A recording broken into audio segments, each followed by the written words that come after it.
1, 2, and 3 are just above your heads. If you all want to see it, it's just there in the playlist. But I'm not going to be here for long, and I do hope you'll enjoy.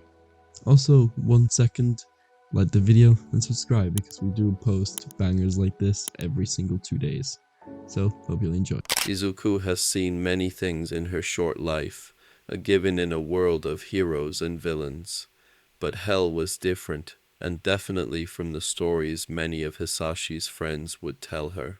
They all said I would go down here because of my lack of quirk. Honestly, I'm glad.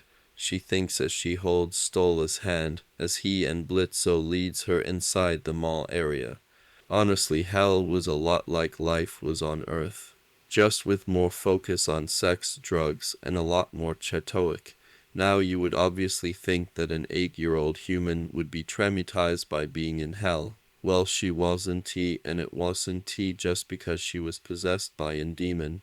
Ever since she turned 4 and diagnosed as quirkless, her life was like this. Hisashi lost his job and they lost their apartment, having to be moved to the slums where all sorts of people live. So she was used to the sight of some of these things. Now Octavia and Luna should be around here somewhere, Stola said, looking around as they walked to the plaza. He nods his head at a demon who nods their head back, and smiles when Izuku gives him a confusing look. Oh, don't worry, that's just one of the Ars Gosha. He kneels next to her.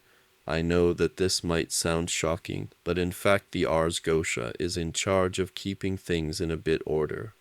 After what happened with Dromos and the Lilim and Lucifer liking to hop into the mortal realm whenever he feels like it, it's a given that there be a sort of secret police to make sure there won't be any revolts.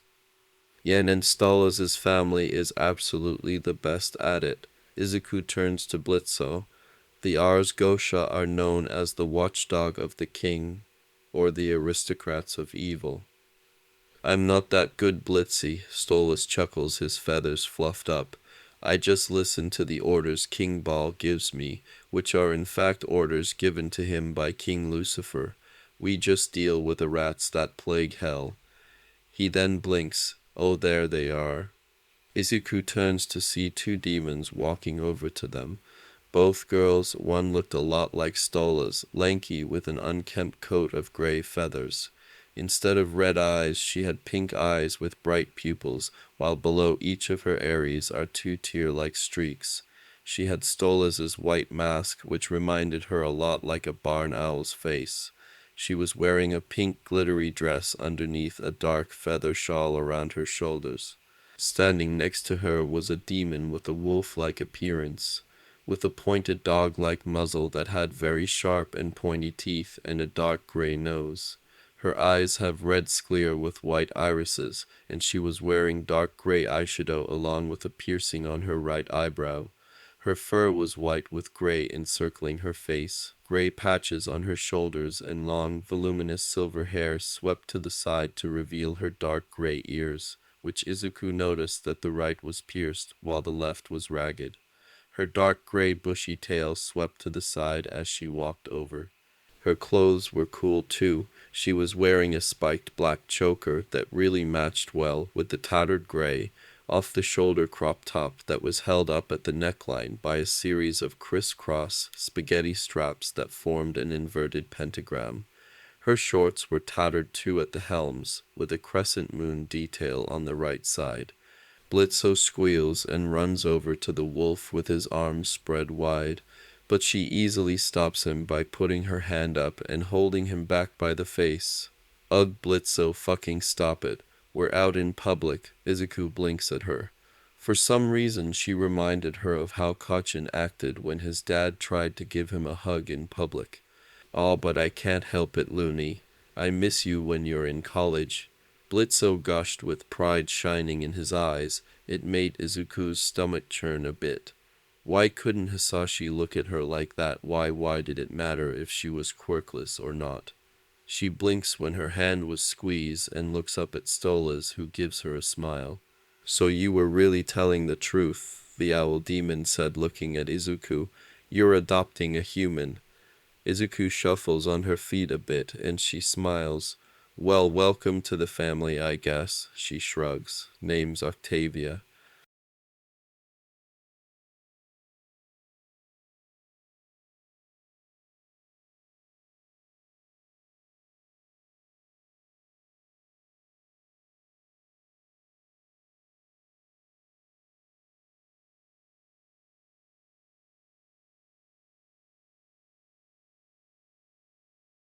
Izuku's eyes widen, and she grips Stola's hand tighter and glares at the wolf. She has finally found people who didn't give a fucking shit about her lack of quirk. She wasn't going to lose that. The wolf blinks at her glare, and Blitzo laughs a bit. Give her time, Luna. She has been treated like crap in the mortal world, so she's shy around new people. With some training with me and M, she'll be a badass like you. Izuku couldn't help but smile at that. Not only did Blitzo think she could survive this, he also would be training her.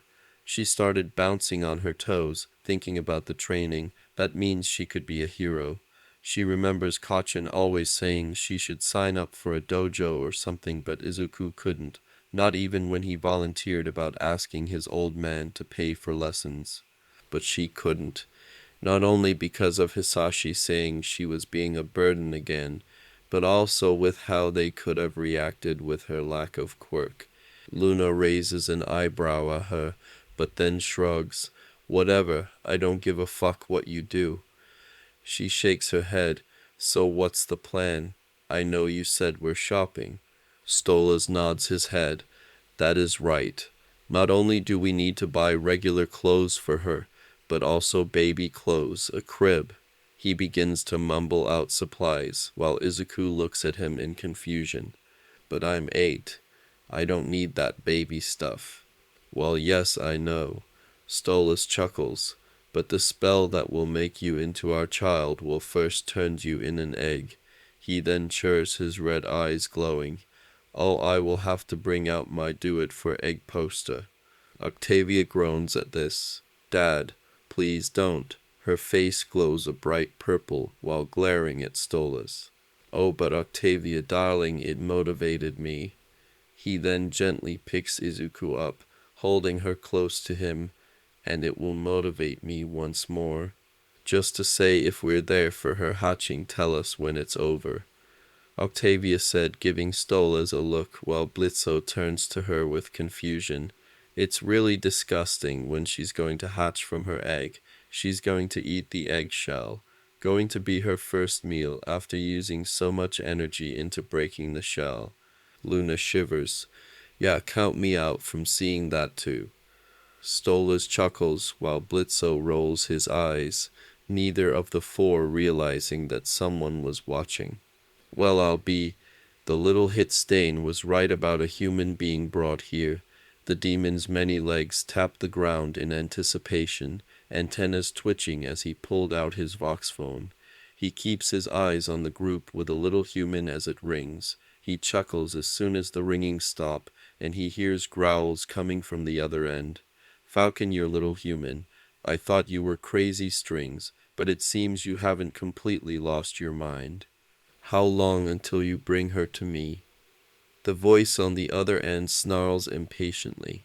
As soon as I can get her without the fucking owl and his little imp toy attacking me as soon as I grab her.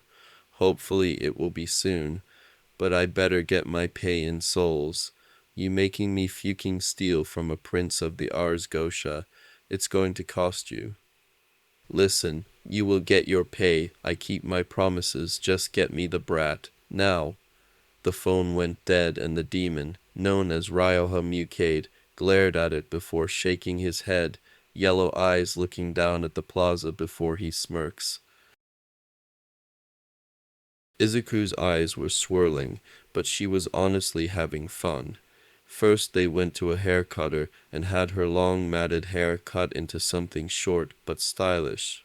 She may have asked Octavia what was best, and while the older owl was surprised, she gave her a kind smile. When they walked out, Izuku was now sporting a razored comb over bob, The ends still curled, and somehow the demoness, after getting over her shock at the fact that Stolas had walked in and a living human, made the green in her hair pop out more. They then went to the store and tried out so many clothes. Izuku absolutely adores the black horse jacket that Blitzo chose for her. It was not only soft, but it reminded her of Black Beauty, a book she read during her free time. Afterward they went to a toy store, and Izuku couldn't help but widen her eyes, not only because she has never seen so many toys, but because there were toys of heroes. She sees one of Stars and Stripes, Captain Celebrity, Big Red Dot, Elecplant Cow Lady, and some she recognizes from Japan: Endeavor, Best Jeanist, Fat Gum, Gang Orca, and All Might. Izuku gives a big squeal, making many people look at her with wide eyes as she runs over to the All Might stuff. Eyes widen when she sees a figure she had always wanted but couldn't never get. You want that, kiddo? Izuku turns to see Blitzo looking at her, and she froze her hand. She slowly let it down, her other messing with the black fur on her horse jacket, shuffling her feet. I'm sorry, it's probably too much, she whispers, heart beating a bit. She hated this feeling. Because of Hisashi. He always got so mad when she looked at any toys when they went shopping, hitting her on the head for being so selfish. She blinked when Blitzo took it and puts it in her hands, eyeing that action figure. We told you, kiddo, it's yours. Izuku blinks up at him before looking at the action figure and holding it close, tears streaming from her eyes, which started to freak Blitzo out. They got many toys after both Stolas and Blitzo, realizing that she had a love of All Might, almost as much as Da Blitzo likes horses. Luna mutters with a smirk that when things went wrong, she was looking at a plushie of All Might when it happened. Her hand was about to grab it when something wrapped around her and pulled her out of the store. She thrashes and wiggles, looking down at it to see it looked like a giant centipede had grabbed her, but hearing a chuckle she looks up. The demon who had her in his grasp had an appearance of a purple-skinned male with 6 arms. His lower torso was that of a centipede. Oh, don't thrash about, little human, he sneers, tightening his grip on her, making her cry out. Can't be harming the goods, you know. He sneers before he ducks down as a gun sounds off, a bullet almost hitting him in the head. In the corner of her eyes she sees Blitzo glaring at the demon, holding out a gun. Luna was beside him, snarling, lips pulled back to reveal her fangs as her tail whipped behind her madly. Already she could see the guards that were patrolling charging forward, their own eyes wide in fear. Let go of her. Now, Stolas said, walking forward, Octavia right behind him, his eyes glowing red as black shadows begin to form around him. The demon just smirks at her, easily crawling away from them, even with her in his hold. Sorry about this, Prince Stolas, but she doesn't belong to you. Her soul belongs to someone else, no matter what you say. He then pulls out a black orb and drops it to the ground. Everyone cries out when the orb broke because an oozy black goo formed onto the ground. Izuku shivers, her green eyes wide at the sight, trembling at it.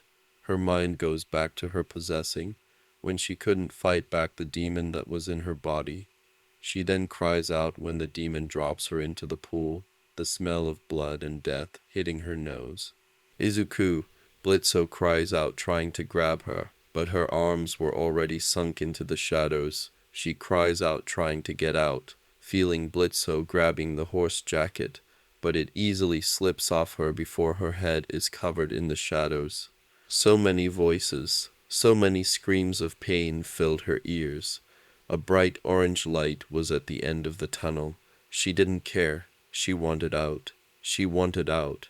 She begins to swim towards the orange light, the voices she was hearing getting louder or quieter. The closer she gets, everything hurts. Everything hurts. She gives a sputtering gasp as she emerges from the shadow puddle, coughing globs of it as she crawls out of it. Looking around, she sees she was in some sort of boarded-up room made of wood, two speakers hanging on some posts, splatters of the black ooze making bubbly puddles. Izuku feels pain as something hits the back of her head. Soon I shall be alive once more. She falls over, looking up as black fills her vision. Before she passes out, she sees a figure covered in shadows, looking almost like a bird with horns.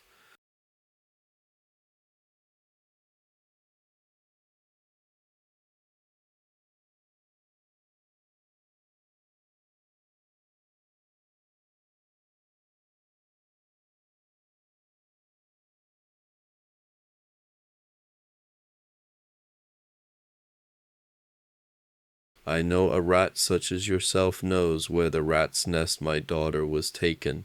I suggest you tell me where she is now. His eyes glow more as his claws begin to sharpen. Ha! The centipede sinner demon chuckles, as if I would ever tell one of Lucifer's watchdogs anything. You Ars Gosha have done the royal family's dirty work for generations, tasks with disposing with anyone that disagrees with him. Just how many nicknames do you have, Prince Stolas, and how many families have you crushed? How hard it is for sinner demons, us non-Hellborns, to live here. Not many of us are like the overlords of the Pride Circle, and anyone the little brat isn't, even yours. Her soul belongs to someone else, has been for many years. Whatever has owned her soul doesn't own it anymore. Creed by King Lucifer himself. Stola states, and the sinner rolls his eyes. The king this, the king that. You act like the freak is your own father. You line your pockets while pretending the whole time you're better than the rest of us.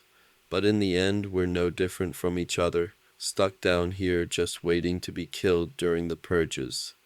He then cries out when a knife was pierced into his side, looking to Octavia, who pulls out her dagger, and she smirks at him, her own eyes glowing.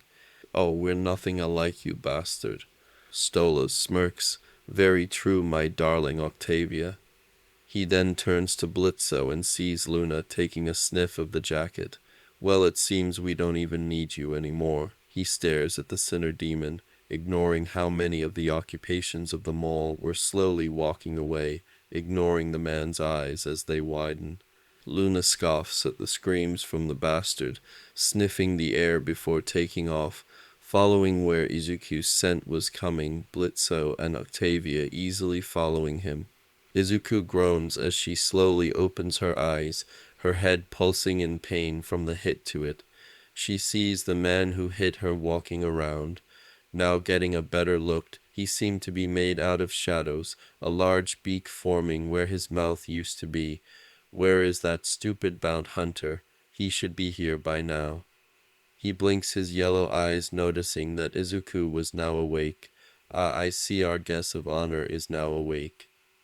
Izuku growls, trying to get out of her bonds. Straps of leather bounded her tightly.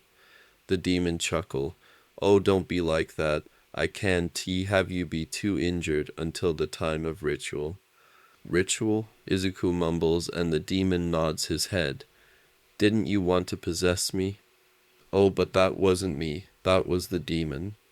At Izuku's confused look he smiles, showing all his fangs. You see, once along before you were born, I was a human just like you, a businessman.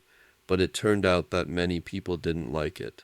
There were much better companies that did the same job I did, but much better.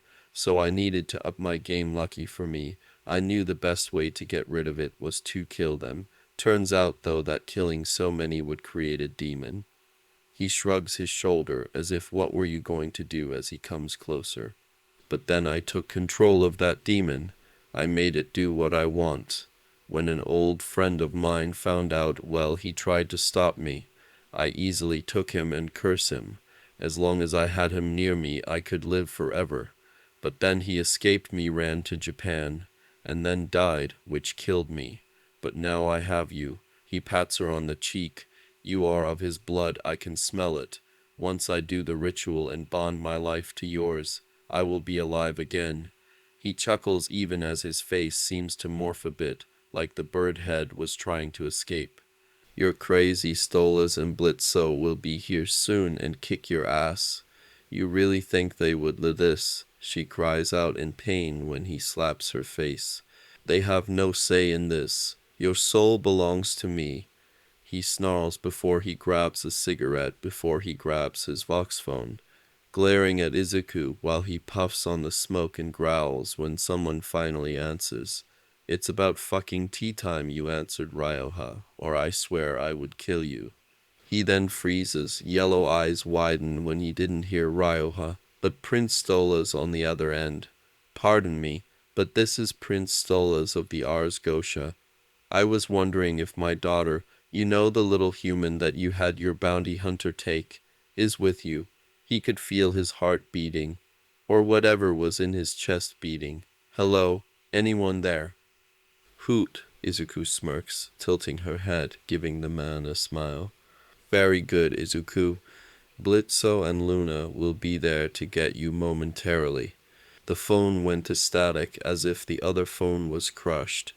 Body trembling, the demon shouts out orders. Tighten up security at the gate while I do the ritual. That stupid imp-loving fucker has help on the way. He turns towards Izuku, who was giving a deadpan look, but freezes when screams were heard from outside the room, along with gunshots. My arm, the stupid bitch shatter the bone. Another gunshot was heard, and Izuku has to giggle. Seems like your men isn't having a fun time, huh? She smiles, an entire swarm of rats.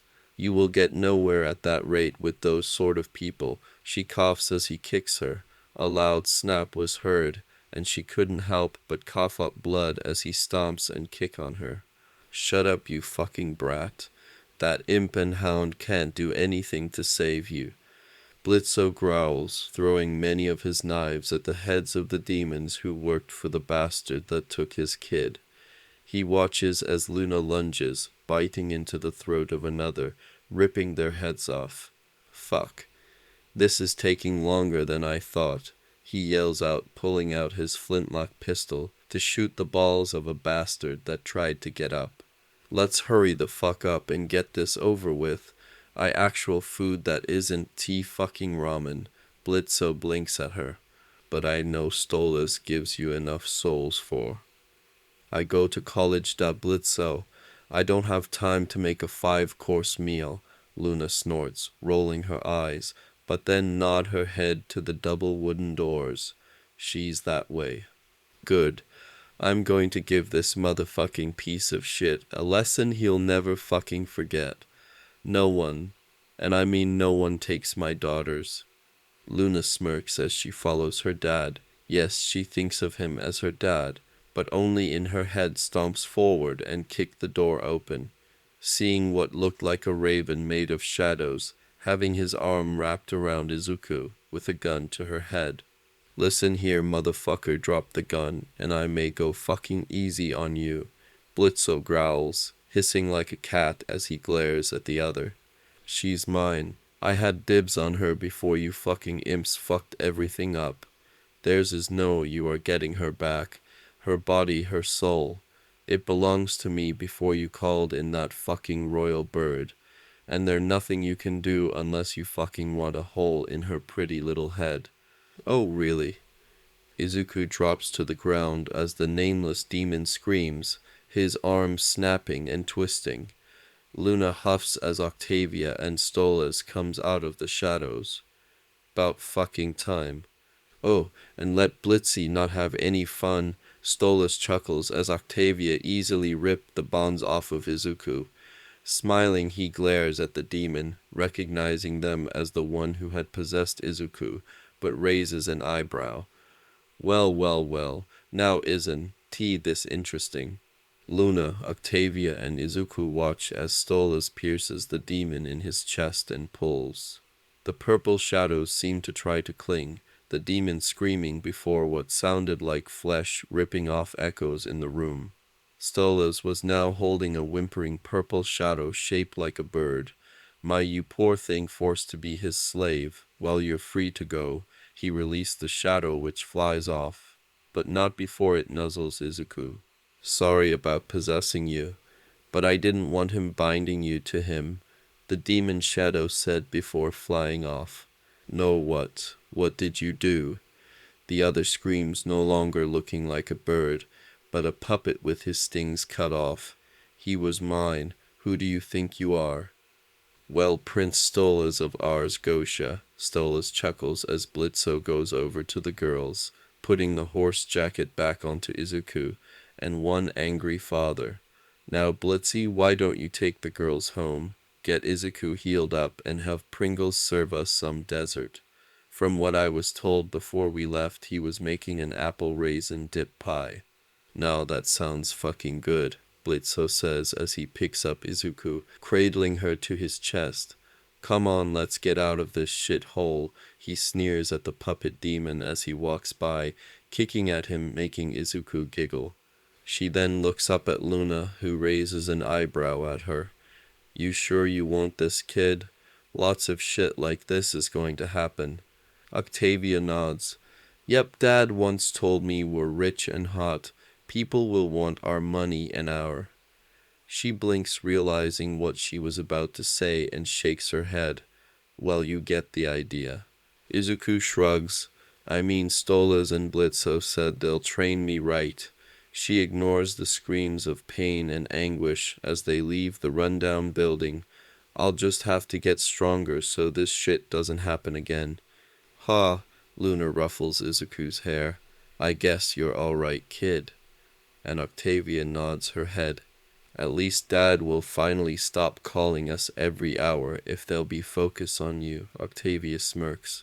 And I guess having a baby sister will be interesting. She then glares. I'm still not going to watch you eat your egg. Izuku tugs at the white gown she was wearing, biting at her lip nervously as she lays on her bed in the guest room. Won't be my room after tonight, she thought to herself, heart beating madly in her chest. Tonight was the full moon, the night where she shall give up her humanity, give up her access to heaven, and become a demon. But in return, I'll get a family. She turns onto her side, taking a deep breath.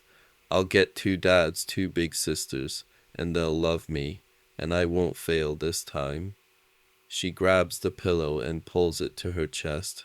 I mean, I know I have Mikumo, but he doesn't need me, and it's not like he can do anything. Mikumo is a high schooler. I'll just be sent either to an orphanage or the foster system. At least this way I won't be. She shivers at the thought of being in either of those. She may not be quirkless as she thought she was, but she trembles, clutching the pillow to her chest tighter. Izuku takes another deep breath to calm her nerves. I already agree to it. There's no way I can back down now. The ritual is tonight, and Blitzo and Stolas are nice. Her thoughts stop when she looks up as the door opens. Standing at the entranceway was an imp about her age, with white hair in a messy bob with spikes at the top, which had 2 black and white horns coming out of. He smiles brightly, showing a gap in his fangs as he ran in. So you're the human my ma and pa have been talking about, he says in a very loud and excitable voice as he crawls up onto the bed. I mean, I knew they brought back a human, but I'm quite surprised that you're alive. He sits crisscross onto the bed and looks at her with his red eyes. I mean, not talking bad about Uncle Stolas or Uncle Blitzo, but you're a human, an actual living, breathing, alive human in hell. Where are you from? What's your name? Izuku opens her mouth to tell him her name, but he keeps going. I'm Milo. My parents work for Uncle Blitzo. But where in the human world are you from? Are you seriously becoming Uncle Blitzo and Uncle Stola's kid? I can't believe this is happening. From what I know, the last time this happened was with Hitoshi. Wait. Izuku finally was able to speak up. This happened before. Milo blinks and nods his head. Yea, around 3 years ago. Hitoshi goes to my school, which is like one of the best schools in all of hell. It's run by Mrs. Mayberry, who I think was IMP first clients, And from what I heard, you'll be going there soon as well after your rebirth, Milo says, making Izuku nod her head. Even though she was a little bit worried about going to school again. She didn't know why, but from what Izuku knew, her whole schooling had already been paid for before her diagnosis. She remembers so many fights between her mom and Hisashi, wondering where that money came from, but her mother always had a tight lip about it. But anyway, because of it already be paid for, she didn't have to change schools. Which, while a good thing for her education, was also a bad thing after her diagnosis. They only really stopped picking on me when I broke Kachin's arm. She couldn't but smirk, remembering when she had enough of her friend's attitude of her wanting to be a hero, even though she was quirkless and had decided to fight back against him. It helped that while she wasn't able to take actual lessons, many people in her neighborhood were either those who dropped out of hero schools for it being too hard, or those who were forced to retire because of grave injuries, and of course those who were quirkless.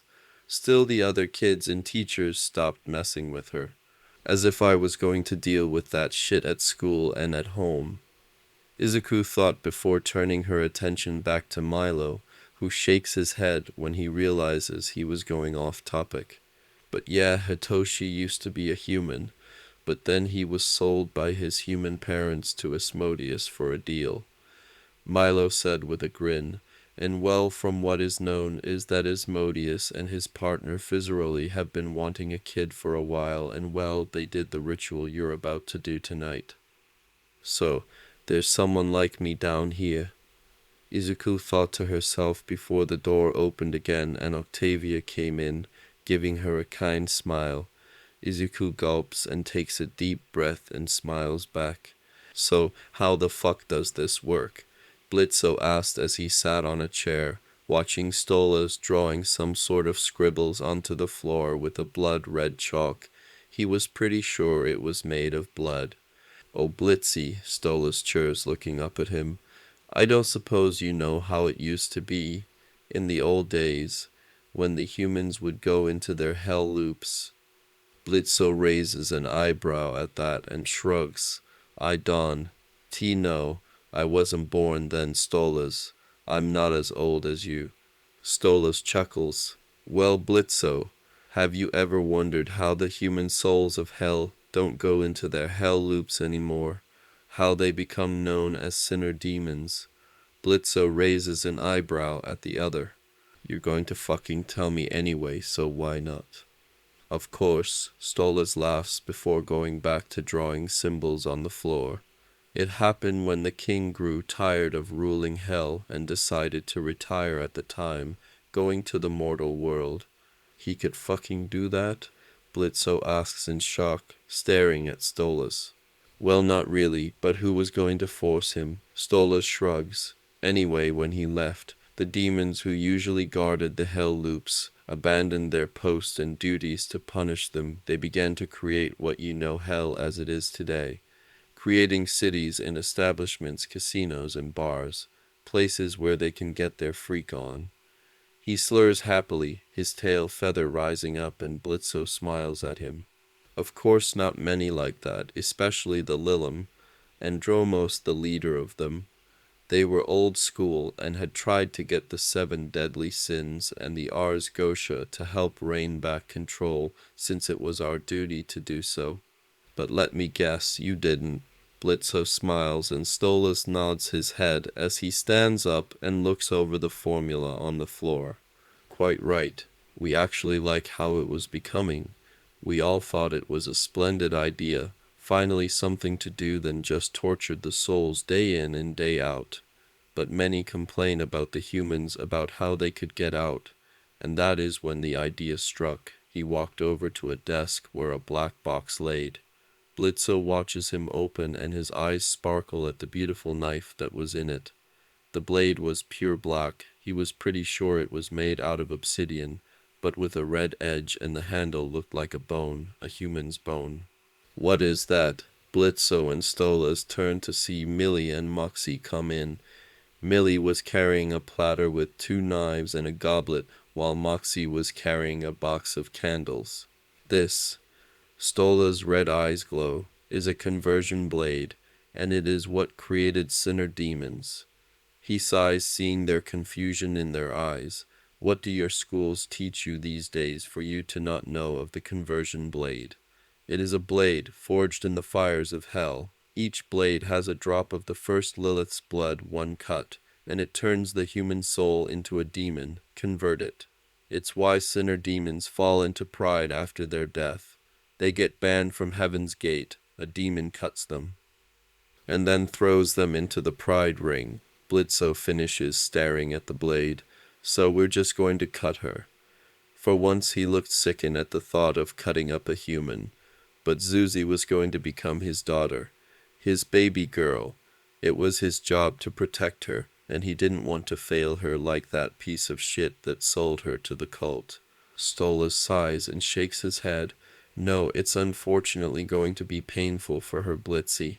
We can try to make it less, but it will be hell is a place to punish humans, Blitzo.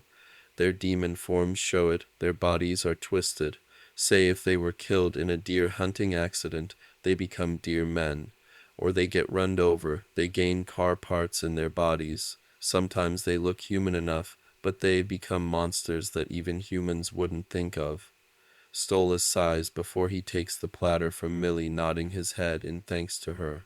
That is why we need to be extra careful, Stolas said, picking up one of the normal knives from the platter and gripping his right hand into it. Blitzo wanted to scold him for hurting himself, but watches as he puts the now bleeding hand over the goblet, letting the blood flow into it. She'll need to drink our blood before we cut her, and right afterwards the magic of my family. He nods down to the symbol, and Blitzo realizes that it was Stola's symbol, will wrap around her and encase her in an egg, which will let her go through the rest of the transformation in a sleep-like state, if you can call it that. And after a few hours she will hatch, and she will be our daughter. I don't like the sound of causing her pain, Blitzo then smiles. But if it means giving her protection, then I'm all in for it. The four then turn towards the door as it opens to see Octavia holding Izuku's hand, the young human wearing a white gown for the ritual. Coming in after them was Luna holding a squiggling Milo growling at the boy and making Moxie sigh. So that's where you ran off to, Milo, Moxie scolds, taking his son into his arms. First you don't do your chores, then you play hooky at school to explore the streets. I get a call from Mrs. Estella that you took something from her shed, that you took something. Pops, I was just exploring. Milo wiggles in Moxie's hold trying to get out. And I happen to, oh well, you know how it is. You gotta have a reward after clearing a mysterious place, right? Stolas chuckles at this before grabbing the box of candles and begins to place them and lit them. And the other day you trample all through Grandpa Joe's garden. Moxie shivers, remembering his father-in-law's anger at the sight of the crop being destroyed. It wasn't like that. Milo squeaks, going to bite his father's hand, but Moxie easily pulled back before the 8-year-old imp could do so. I was just trying to have a little adventure. And Milo. Millie comes over and pulls Milo out of Moxie's arm, easily keeping him still, while Moxie pants, which makes Luna scoff. I know you've been snacking on the strawberries from my patio garden again. I have not, Milo squeaks, his yellow eyes wide. You have, Milo. Millie gives him a glare, her tail lashing a bit. I want the truth. Fine, I fucking did, and I enjoyed it. They were yummy. He then screams as Millie begins to pin him to the floor. Blitzo sighs as the mother-son duo begin to argue, while Moxie slaps his face as the two begin to roll on the floor, wrestling and luckily not get onto the symbol that was painted on it. Stolas chuckles as he stands up, having finally finished placing the now lighted candle on the ground, turning to Izuku, who was holding Octavia's hand while she watches Milo and Millie with wide eyes. Luna was rolling her eyes with annoyance, while Octavia gave a deadpan look. And there we go, everything is in place. He hands the goblet and other normal knife to Blitzo, who easily cuts his hand, letting the black blood drain and fill inside, mixing with Stola's. He looks up as Stolas explains what was going to happen to Izuku. You need to think carefully, Izuku, Stolas says, gently taking her hand, giving it a squeeze. Once this is done, there is no turning back. The gates of paradise will forever be out of your reach. I understand that, Izuku whispers, but I do want this. Will it be painful? Yes, but I can handle pain. I know some people will think I'm making a rash decision, but she bites at her lip. You came for me. When you saved me from that puppet demon who wanted to seal me in some torment loop because of my bloodline and so he could be alive again. And maybe I'm being selfish, but I want you as my parents. If I'm a demon, that means the angels can't take me away from you. Zuzi's smart, Blitzo thought as he handed the now blood-filled goblet to Stolas. We would have adopted her just as she is, but there would be angels that wouldn't want her to be raised by demons. Making her into a demon, our daughter, will keep them from actually taking her away from us for her own good. Stolas smiles as he holds the goblet up. I'll ask but once more. Do you wish to become mine and Blitzo's daughter? To become one of the Ars Gosha? To become a demon? Izuku looks up at him, her eyes glowing in determination before she grabs the goblet and pulls her head up, chugs down the blood. Millie and Milo had stopped wrestling and were now standing beside Luna, Octavia, and Moxie, watching with wide eyes. She grimaces at the taste, but she gulps the blood down until the goblet was empty. Panting, she stares at Stolas with a glare. I do. Now stop these tedious questions, and let's start this ritual. Stolas smiles at her, and Izuku couldn't help but smile back. He gently picks her up and places her in the middle of the symbol, pushing a strand of her curly hair out of her face. He then gently takes her wrist into his hand, giving it an encouraging squeeze before he holds the conversion blade to the palm of her hand and gently cuts into the skin. At first nothing really happened, as Stolas takes a step back, his red eyes glowing, and that was when the pain hit. Izuku thought she could have handled it. She dealt worse from Hisashi, but boy was she wrong. So fucking wrong, Izuku thought before she falls onto her knees. It felt like every bone was breaking. A silent scream on her lips as she curls her arms around her, gripping her shoulders. She didn't notice Stolas grabbing a navy blue book that was emblazoned with a moon. She didn't hear him reading out of the book, allowing a portal to open and reveal the full moon to shine down. Didn't notice the symbol that she was standing on slowly glow as waves of black energy began to rise up from it. All she knew was pain. So much pain as her teeth sharpened into fangs, her green eyes becoming dark in Kai pools. She screams, which echoes through the room as it turned into a manic laugh, and then becomes a hysterical sobbing. Her skin begins to tear, blood dripping down. The burn scars burn as if they were fresh, as if she was being burned right now. She felt her right leg snap. That is from the time Hisashi broke my leg, when I was 7.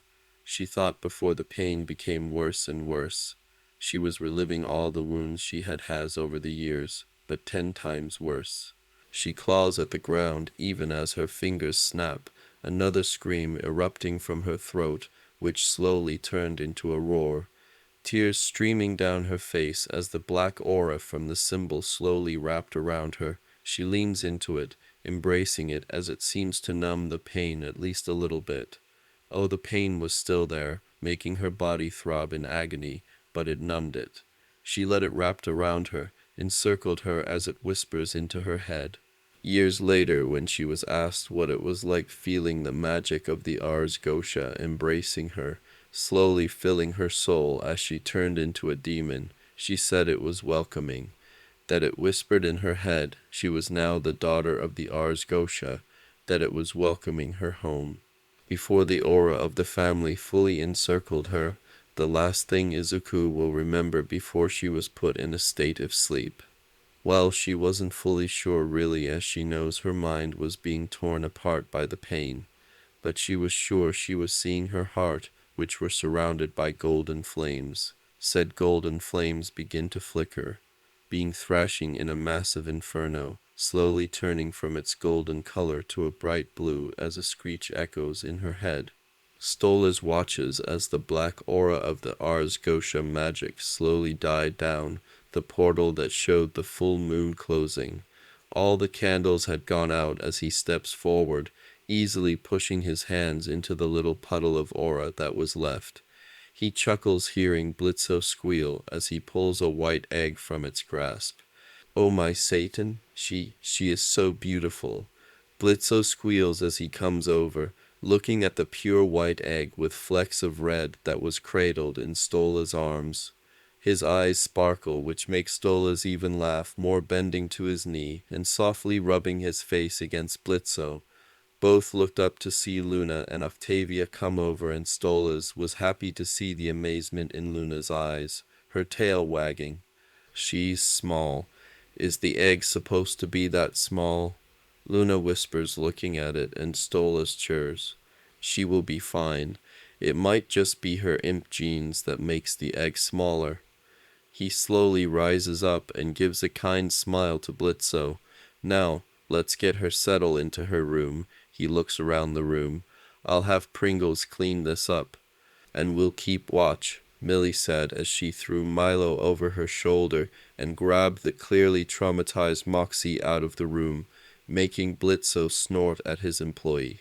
The family of 4, soon to be 5, left the room and headed to the family wing.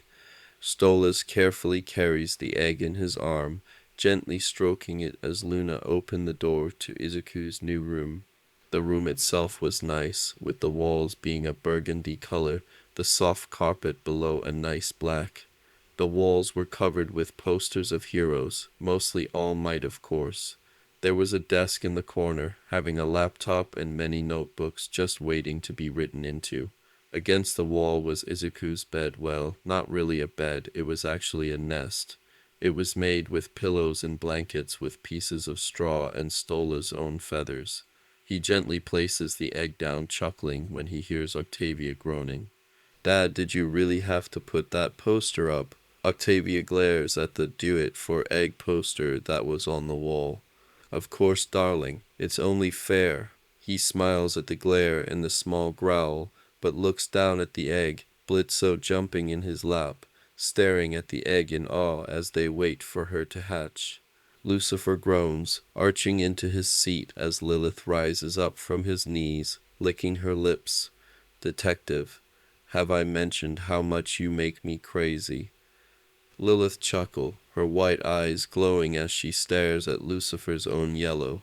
Oh, many times, love, especially when we first met, and your ability to bring out a human's desire didn't work on me. She smirks as she sits up, knocking over some pieces of paper. They both then sigh when the papers stop falling, hanging in mid-air. Lilith's eye twitched in annoyance. Your brother is here. I can tell. Lucifer snorts as the two stand up, Lucifer wrapping his arm around her waset to pull her into a kiss. Moaning as they pull apart, I was wondering when they would show up. We could just ignore them, Lilith whispers, rubbing his shoulders. Give them a show.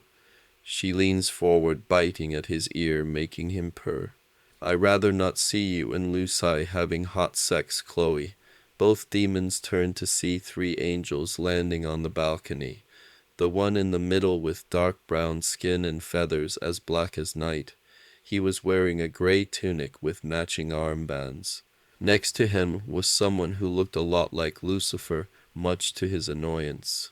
The same pure white skin, blonde hair, black lips, and yellow eyes. The only difference is that he had normal teeth instead of fangs. His pupils didn't resemble those of a snake, a scar going across his face and his wings. His wings were pure black, which were poofing up in anger as he glared at Lucifer.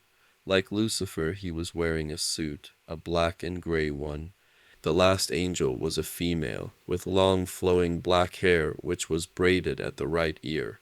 Her black dress looked to be on fire at the ends, with her wings seemed to be made of flames themselves, even though she had shoulder armor, and with one hand on the handle of a sword. That's the flaming sword, Lucifer thought, eyeing the angel. Must have Azrael's high praise if she has that. Lucifer thinks, looking to the virtue angel with a raised eyebrow. She merely stared back with blue eyes. I haven't been Chloe since I died, Amenadiel. You can thank Michael for that. She glares at the Lucifer look-alike who rolled his eyes. Lucifer glares at his twin, because what his detective said was true. When Mikhail had killed her during their petty fighting to take over Dear Dad, when he went to spend the rest of eternity with Goddess. The ring that Lucifer used, Lilith's ring to bring her back to life, the last bit of that immortality was absorbed into her soul, so when she finally died for good and decided to be with Lucifer, she took the title of Lilith as the original and mother of the Lilim had faded after her death. I'm fine being called Lilith Lucifer, Chloe said with a smirk. It doesn't matter to me if people called me Chloe, Lilith, or Detective. She rubs his shoulder as she wraps her arms around his neck. As long as I am with you. Lucifer shakes his head, trying to calm himself down. So what can I do for my favorite brother and the faker over there? He nods his head at Michael, who glares and looked like he was about to charge in before Amenadiel grabs his shoulders. We're here for the Vidichu angel Alice and her charge, Izuku Midoriya, Amenadiel states, his gray wings fluttering behind him. Lucifer blinks and looks at the calendar. Well, it only took you 5 days. You know, with how important this girl is for not only Earth, but for hell, you would think you would keep a better eye on her. The virtue angel growls. Alice, one of the strongest virtue angel, it's not her fault that those cult members were able to get the jump on her, hand going to her sword, glaring at the Lightbringer that was smirking at her. She was handpicked by Michael to watch her. Oh yes, but it still took you 5 days to find out that something was wrong. He nods his head at his wife, who gives him a look before she walks out of the office. During that time, your virtue angel was sold to Valentino, and was about to become his replacement for Angel Dust until I had Mephisto rescue her. Also during that, Izuku was possessed and forced to kill most of the cult members before she was found by IMP, and even before that you didn't realize that she was being abused by her stepfather. He smirks at Michael, who growls angrily before he turns back to Amenadiel. And who's this virtue angel? My name is Melody, she states, but Lucifer smirks, seeing her wings of fire burn more brightly. It doesn't matter, Michael hisses, glaring at Lucifer, interrupting the conversation before it could start. We are fixing the problem. Izuku will be given to a family that will protect and help. He stops when Lucifer laughs, the Lightbringer's eyes glowing. Lucifer, what did you do? Well, dear brother, you're too late. A family already has adopted her and taken her in. He holds up his hand as Michael opens his mouth.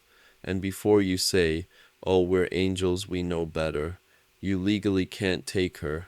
They did the ritual. The next thing Lucifer knew, he was pinned to the wall, Michael growling at him as he grips his jacket suit tightly.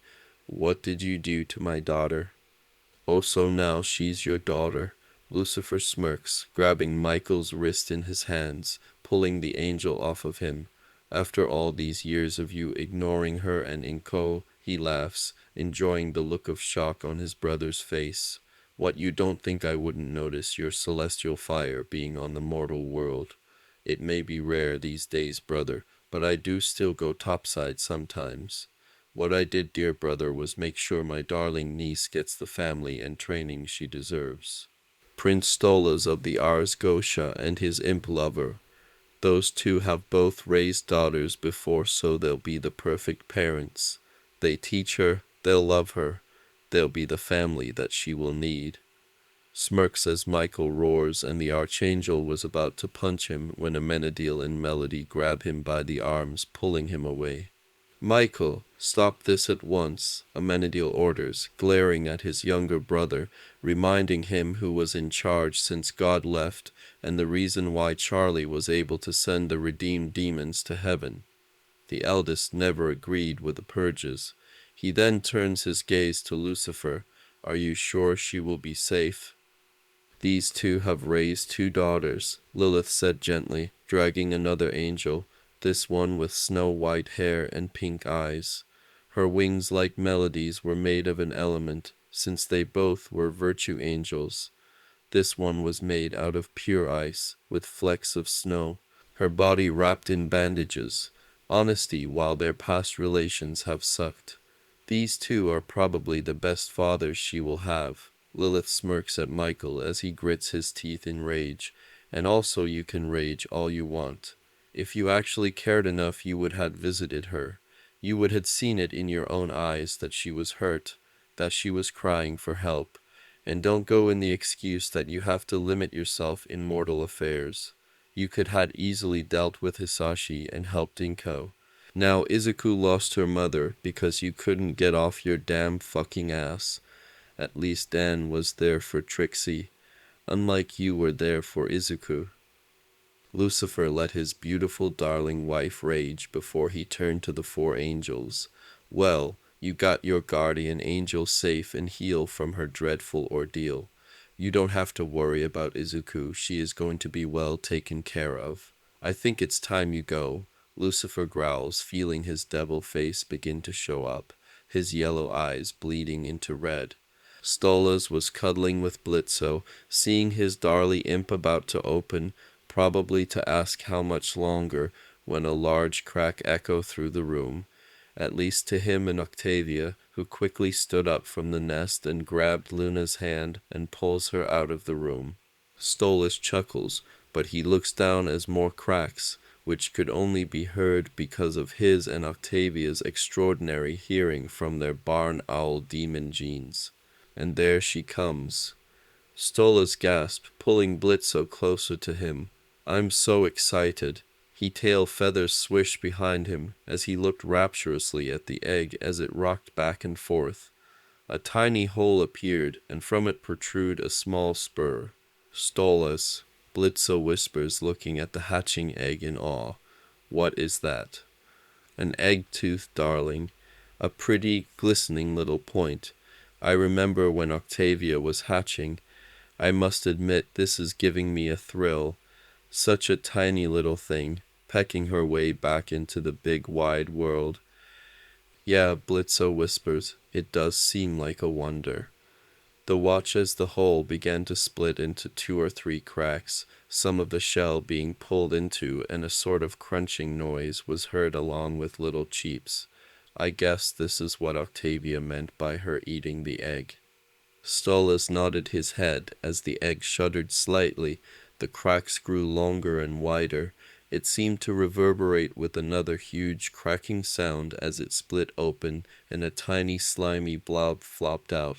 Stolas let it out a shriek as he grabs a towel and gently begins to whip the goop off. Blitzo looks at her in confusion and concern. She has no feathers, did we do something wrong? Stolas looked down and couldn't help but coo at how adorable Izuku looked. It seemed she took after him a lot, being an owl demon.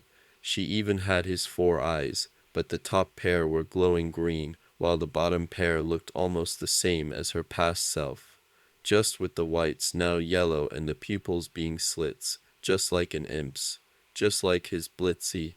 And her bottom pair of eyes weren't the only imp features. She had 2 horns that were curved just like Blitzo's, just with the female's pure black instead of the black and white stripe of a male imp. She also had black spines going down her back to the tip of her tail, which ended with a triangular point that had a black spot on the top. Instead of talons, she had little hooves, and her arms were like Blitzo's too. She has your mark, Blitzo. The imp blinked and walked over to get a closer look, his eyes sparking at the sight of the heart-shaped skull symbol on the center of her forehead. Tears stream down his face as he gently takes her little hand into his own, purring, "She's amazing, Stolas." She is my darling Blitzy. She is simply enchanting. He pulls Blitzo in his arms and looks up smiling as Octavia and Luna come in to meet the newest member of the family now that the disgusting eating the shell part is done. Thank you all for watching this video and goodbye.